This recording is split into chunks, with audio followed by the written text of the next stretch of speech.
태초에 말씀이 계셨습니다. 그 말씀은 하나님과 함께 계셨고 그 말씀은 하나님이셨습니다. 그분은 태초에 하나님과 함께 계셨습니다. 모든 것이 그분을 통해 지음 받았으며 그분 없이 된 것은 아무것도 없었습니다. 그분 안에는 생명이 있었습니다. 그 생명은 사람들의 빛이었습니다. 요한복음의 저자인 요한은 처음부터 예수님이 누구인지를 밝히면서 시작합니다. 태초에 말씀이셨던 예수 그리스도, 그분은 하나님과 함께 하셨고 그분은 하나님이셨다. 그리고 세상에 왔는데 생명으로 오셨고 그분이 창조 가운데도 함께 하셨던 그분이 이 세상에 오셨을 때는 빛으로 오셨다는 것을 말씀합니다. 요한복음에는 예수님께서 스스로 누구인지를 밝히시는 7가지 선언이 있습니다. 그것을 예수님의 7가지 자기 선언이다라고 이야기합니다. 그것이 나는 무엇이다. 영어에는 I am, 우리가 어제도 살펴본 것처럼 바로 하나님이신 그분이 나는 누구누구이다 라고 얘기하신 것이죠. 그래서 이제 헬라어로는 에고 에이미, I am 이렇게 이야기하는데 7가지 에고 에이미가 나옵니다. 6장에 제일 먼저 선포가 되는 말씀은 나는 생명의 떡이다. 또 8장 그리고 오늘 9장에도 나오는 선포는 나는 세상의 빛이다. 10장에서는 나는 양의 문이다. 또 나는 선한 목자다. 11장에는 나는 부활이요 생명이다. 14장에서는 나는 길이요 진리요 생명이다. 15장에서는 나는 포도나무다. 이렇게 예수님의 자기 선언이 나옵니다.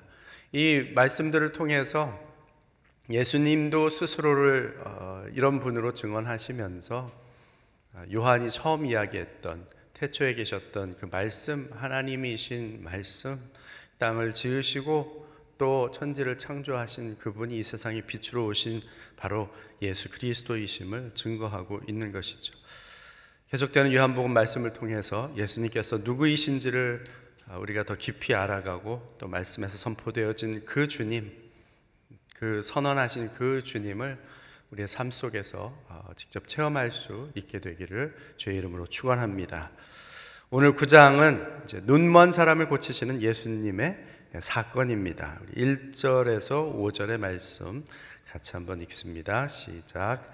예수께서 길을 가시다가 날 때부터 눈먼 사람을 만나셨습니다. 제자들이 예수께 물었습니다. 랍비여, 이 사람이 눈먼 사람으로 태어난 것이 누구의 죄 때문입니까? 이 사람의 죄 때문입니까? 부모의 죄 때문입니까? 예수께서 대답하셨습니다. 이 사람의 죄도 그 부모의 죄도 아니다. 다만 하나님께서 하시는 일들을 그에게서 드러내시려는 것이다. 우리는 낮 동안에 나를 보내신 분의 일을 해야 한다. 밤이 오면 그때에는 아무도 일할 수 없다. 내가 세상에 있는 동안 나는 세상의 빛이다.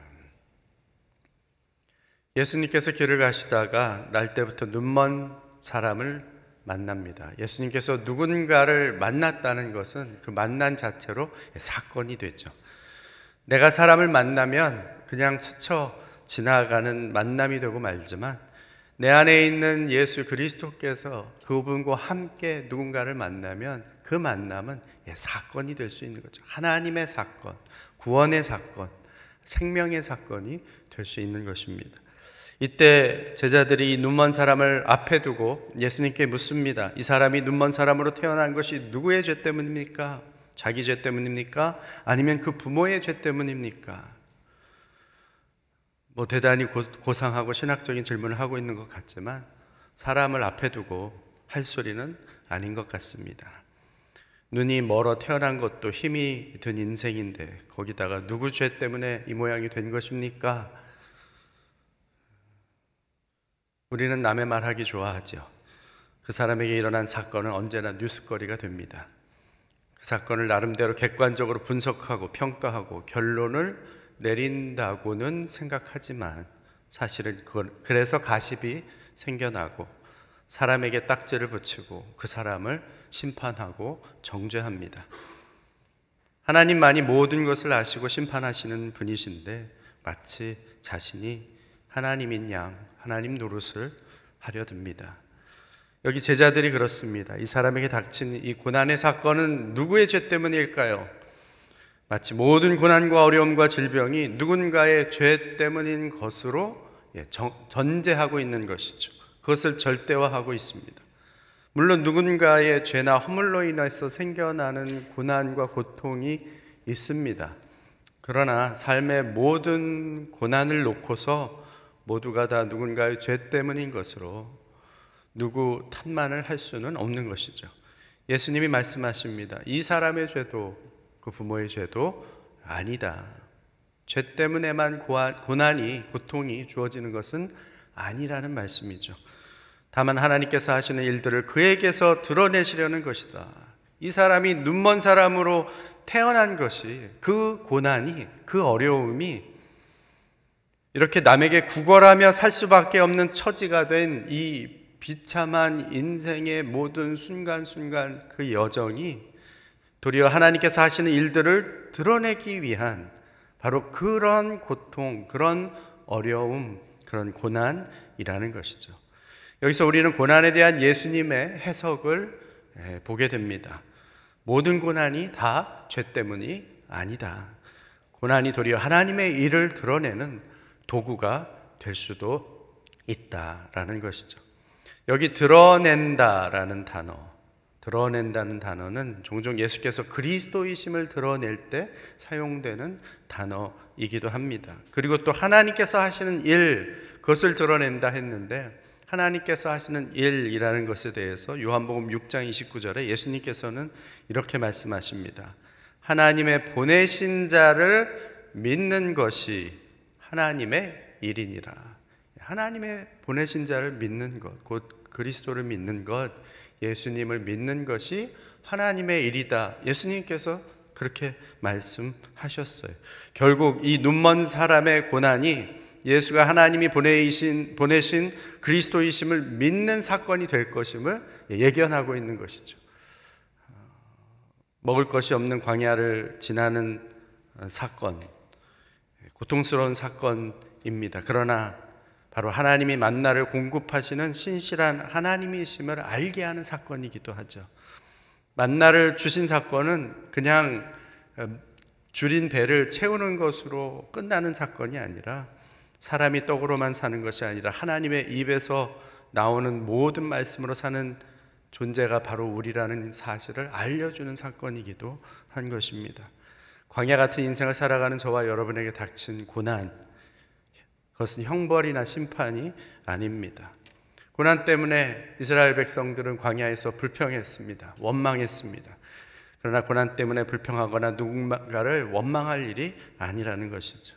결국 고난 때문에 주님 만나게 된 것이고 고난 때문에 하나님의 약속의 땅으로 가는 것이고 주께서 하시는 구원 역사가 그 과정 속에서 나타나는 것입니다. 그래서 베드로 사도는 베드로전서에서 이렇게 말씀합니다. 베드로전서 1장 6절에 그러므로 너희가 이제 여러 가지 시험으로 말미암아 잠깐 근심하게 되지 않을 수 없으나 오히려 크게 기뻐하는도다. 시험과 고난, 어려움 닥치면 근심되죠. 고민이 됩니다. 그러나 그 근심, 그 고민은 잠깐이라는 것이죠. 아니 오히려 더 크게 기뻐할 수 있다. 무엇 때문에? 그 고난을 통해서 그리스도가 어떤 분이신지를 더 깊이 알게 되고 깨닫게 되고 주를 더 신뢰하는 정금 같은 믿음으로 그렇게 나아갈 수 있기 때문에 오히려 고난 인해서 우리가 하나님 원래 우리를 창조하신 목적이 무엇인지 한 걸음 더 가까이 나아갈 수 있는 그러한 계기가 되기 때문에 기뻐할 수 있다는 것입니다. 생각해 보시기 바랍니다. 누군가의 고난을 볼 때에 혹시 그 사람을 정죄하거나 심판하는 자리에 앉아 있지는 않습니까? 내게 닥친 고난과 어려움의 사건이 그 그리스도의 구원 사건을 드러내는 하나님의 일이 될 수 있다는 사실을 인정하십니까? 여기 요한복음 12장에 보면 예수님께서 죽은 나사로를 살리기 직전에 그 무덤 앞에서도 이런 선언을 하시죠. 너희가 나를 믿으면 하나님의 영광을 보리라. 죽음의 사건인데 지금 그 시신이 썩어서 냄새 나고 있는데 그 앞에 서서 예수님이 너희가 나를 믿으면 너희가 하나님의 영광을 보리라.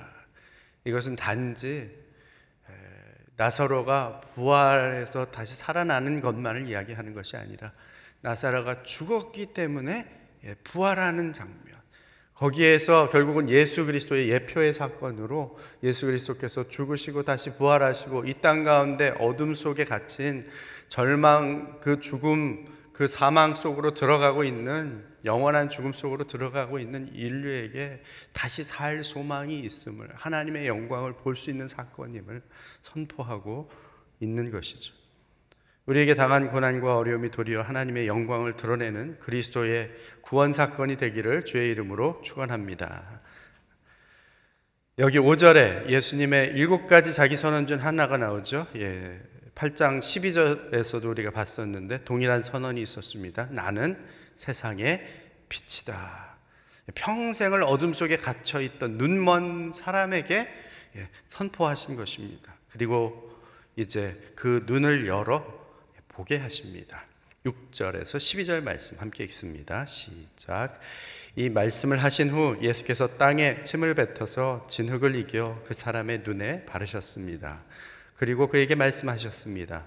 실로암 연못에 가서 씻어라. 실로암은 보냄을 받았다는 뜻입니다. 그 사람이 가서 씻고는 앞을 보게 돼 집으로 돌아갔습니다. 이웃 사람들과 그가 전에 구걸하던 것을 보아온 사람들이 물었습니다. 이 사람은 앉아서 구걸하던 사람이 아닌가? 몇몇 사람들은 그 사람이라고 말했고 또 어떤 사람들은 아니다, 그냥 닮았을 뿐이다 라고 말했습니다. 그러나 그 사람이 말했습니다. 내가 바로 그 사람이요. 그들이 그 사람에게 물었습니다. 그렇다면 어떻게 눈을 뜨게 됐느냐? 그가 대답했습니다. 예수라는 분이 진흙을 이겨 내 눈에 바르고 실로암에 가서 씻으라고 하셨소. 그래서 내가 가서 씻었더니 이렇게 볼 수 있게 됐소. 사람들이 예수가 어디 있느냐 하고 묻자 그는 모르겠소 하고 대답했습니다. 우리가 요한복음 4장에서 보면 왕의 신하의 아들을 고치시는 예수님을 봅니다. 근데 그때는 예수님이 그 왕의 신하의 아들이 있는 곳까지 내려가지 않으세요. 있는 곳에서 내 아들이 나았다라고 선포하십니다. 그냥 말씀으로만도 멀리 있는 그 왕의 신하의 아들을 고치신 예수님께서 여기서는 말씀으로 충분히 고치실 수 있음에도 그렇게 하지 않으시죠. 진흙에 침을 뱉어 그것을 이렇게 이겨서 그것을 눈에 발라주고 실로암 연못에 가서 씻으라는 거예요. 창세기 1장을 보면 하나님이 천지를 창조하실 때 어떻게 창조하십니까? 말씀으로 창조하십니다. 빛이 있으라 하시니 빛이 있었어요. 근데 2장에 가서 사람을 만드실 때 사람이 있으라 해도 분명히 사람이 그저 그렇게 창조될 텐데 흙으로 사람을 빚으십니다. 그리고 거기에 생기를 불어넣으니 생명이 되었다 말씀하죠. 하나님의 창조 사역이 이렇게 다양한 모습인 것처럼 예수님의 지금 고치시는 사역, 그리고 또 한 사람 한 사람을 구원하는 구원 사역 역시 다양한 모습일 수밖에 없다는 것이죠. 예수님은 이렇게 하시는 분이야. 한 가지를 고집할 수 없다는 거예요. 만약 말씀으로만 하셨다면 다른 방법이 하나님의 방법이 아니다 얘기할 수 있겠죠. 그러나 하나님께서는 어떤 방법으로라도 하나님의 역사들, 창조의 사역들을 이루어내실 수 있는 분이라는 것을 우리에게 알려주시는 것입니다. 여기에 그러면서 실로암 연못에 가서 씻어라. 그러면서 실로암이라는 단어의 뜻을 보냄을 받았다라는 뜻이라고 설명해 주고 있습니다. 예수님이 말씀하신 대로 그래서 거기 보냄 받아서 실로암에 가서 눈을 씻었더니 앞을 보게 되었다는 거죠. 여기서 씻는다, 씻었다, 이 씻는다라는 단어가 헬라어로는 닙토라는 단어인데 깨닫다라는 의미로도 사용됩니다. 씻는다는 의미도 되지만 깨달았다, 깨닫는다라는 의미로도 사용되는 단어입니다. 실로암, 보냄받은 곳으로 말씀대로 순종하여 가서 씻었더니 깨닫게 된 것입니다. 제대로 앞을 보게 된 것입니다. 아직은 아니지만 나중에 이 사람은 예수님이 바로 그리스도이심을 깨닫게 되죠. 예수님을 만나 눈을 뜨게 된 이 사람을 사람들이 보고는 질문을 합니다. 어떻게 눈을 뜨게 됐느냐? 이 사람이 대답하죠. 예수라는 분이 시키는 대로 그 말씀대로 따라서 그대로 말씀대로 순종했더니 이렇게 보게 되었습니다. 예수님이 진흙과 같은 자기 인생을 새롭게 빚어주신 분이시라는 사실을 바로 그가 보냄받은 그 자리, 그 삶의 자리에서 선포한 것이죠. 여기 4절에 예수님 제자들에게 말씀하십니다. 우리는 낮 동안에 나를 보내신 분의 일을 해야 한다. 밤이 오면 그때는 아무도 일할 수 없다. 예수님도 이 땅에 보냄 받으셨고 그 시간은 제한적인 시간 안에 있었던 시간입니다. 요즘 욜로라는 말을 곳곳에서 사용합니다. You only live once의 앞자를 따서 욜로, 한 번 사는 인생이다 라는 거죠. 그래서 욜로족이라고 이야기하는 사람들은 어떤 사람들입니까? 한 번만 사는 인생인데 나 원하는 대로 살자, 내 마음대로 살자. 그게 이제 소위 욜로족이라고 하는 사람들의 생각인 거죠. 근데 정말 한 번 사는 인생이라고 생각한다면, 정말 한 번뿐인 인생이라면 그렇게 그냥 아무렇게나 살아야 되겠습니까? 진짜 한 번뿐인 인생임을 안다면 제대로 살아야 할 것입니다. 잘 살아야 할 것입니다. 어두운 세상에 빛이 누구인지를 제대로 발견해야 할 것입니다. 더듬어도 찾을 수 없는 그 빛이 누구이신지를 알아야 할 것입니다. 더더군다나 그 빛이 누구인지를 알고 눈을 떠서 보게 되었다면 그 빛을 어두운 세상에 드러내는 사명자로 살아야 하는 것이죠. 한 번뿐인 인생인데 우리도 이 땅에서 보냄받은 곳에서 보내신 분의 일을 해야 합니다. 그것은 바로 우리를 보내신 분이 예수 그리스도시며 그분이 나의 삶을 새롭게 빚어주신 구원자이시며 멸망으로 치닫는 어두운 세상의 유일한 빛이 되는 분이시기에 그분을 드러내는 인생이 되어야 하는 것이죠. 생각해 보시기 바랍니다. 날마다 보냄받은 곳에서 말씀에 순종함으로 내 눈을 씻어 깨닫고 있습니까? 모든 것을 다 알지 못해도 내가 보고 깨달은 만큼 내가 만난 예수님을 증거하며 그 빛을 나타내고 있습니까? 오늘도 어두운 세상 속에서 세상의 빛으로 오신 예수 그리스도 그분을 나타내고 또 보내심 받은 여러분의 삶의 현장에서 주시는 말씀에 순종하여 세상을 열고 또 하늘을 열어가는 저와 여러분들이 되시길 주의 이름으로 축원합니다. 같이 한번 기도하겠습니다. 이 시간 기도할 때에 아버지 하나님, 우리에게 당한 고난 사건이 예수 그리스도의 구원 사건 되기를 원합니다. 나의 입술 정결케 하사 모든 불평, 원망, 남을 탓하던 그 모든 정죄함에 머물지 않게 하여 주시옵소서. 세상의 빛으로 오신 예수님, 오늘도 내 삶의 모든 어두움과 혼돈과 공허를 다 물리쳐 주시고 진흙 같은 내 영혼을 새롭게 빚어 주시사 하나님의 보내진 바 그리스도 되신 예수 온전히 증언하는 증인들이 다 되게 하여 주옵소서. 함께 통성으로 기도하며 나아갑니다.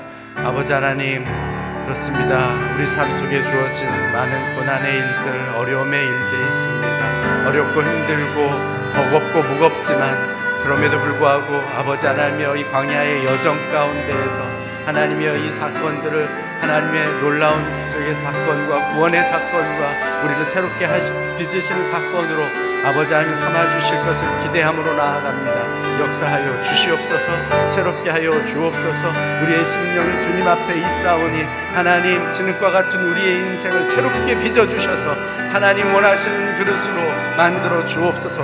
거룩하고 정결하고 순결한 그릇이 되어 우리 안에 예수 그리스도 생명의 보화를 담아내는 이 땅에 하나님의 그릇으로 사용받게 하여 주시옵소서. 어둠으로 가득한 이 세상 가운데에 아버지 하나님의 참된 빛으로 오신 주님, 지금 세상의 곳곳에 어둠의 아버지 하나님의 질병이 돌고 있습니다. 그 모든 아버지 하나님의 질병들이 잠재워지게 하여 주옵시고, 또 아버지 하나님이여 우리의 심령 가운데 있는 모든 어두움의 마음들도 다 떠나가게 하여 주옵소서. 그리하여 새 세상 밝은 눈으로 하나님께서 창조하신 이 땅 가운데에서 영광스러운 주의 얼굴을 목도하는 하나님의 백성들이 되게 하여 주옵소서. 그렇게 역사하여 주옵소서. 아버지 하나님, 우리에게 주신 고난 사건이 예수 그리스도의 구원의 사건, 생명의 사건이 되게 해주시는 것을 알고 감사를 드립니다. 때때로 힘들고 고달파도 인내함으로 그 구원의 열매들을 맺어가게 하여 주시옵소서.